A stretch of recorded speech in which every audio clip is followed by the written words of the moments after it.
Hammaga salom bolalar, sizlar bilan Atqanboy. Bugun videomizda biz PUBG Mobile bir kunda va bir oyda va bir yilda qancha pul topishini gaplashib o'tamiz. Video boshlamasdan oldin bolalar, mana shu videoga like bosib, kanalimizga obuna bo'lishni unutmanglar. Agarda sizlar bosgan bo'lsanglar, qanunda videoga o'tamiz. PUBG Mobile bir kunda qancha pul topishini aytishimdan oldin bolalar, u pul qayerdan kelishini aytib o'tay. Masalan bolalar, sizlar AirPods ochmoqchisizlar yoki yashik ochmoqchisizlar. Bunga nima kerak bolalar? UC kerak. UC degani bolalar pul degani. Shu orqali PUBG Mobile pul topadi bolalar. Endi bir kunda qancha pul topishiga keladigan bo'lsak, 3 million dollar topadi bolalar. Agarda buni so'mga taqqoslaydigan bo'lsak, 37 milliard bo'ladi. Endi esa PUBG Mobile oyga qancha pul topishini gaplashib o'tamiz bolalar.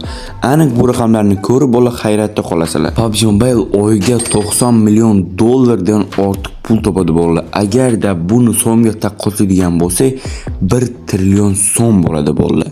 Ham bolalar ko'rganingdek PUBG Mobile ham zo'r biznes bolalar. Endi esa bolalar yillik daromadiga keladigan bo'lsa bolalar 12-13 trillion so'm bo'ladi bolalar. Mana endi bilasizlar bolalar, PUBG Mobile bu shunchaki o'yin emas, qancha million dollarlik biznes bolalar. Agarda videomiz yoqqan bo'lsa, mana shu videoga like bosib, kanalimizga obuna bo'lishni unutmanglar bolalar. Sizlar bilan oz fursatda Atqanboy bo'ldi. Keyingi videoda ko'rishguncha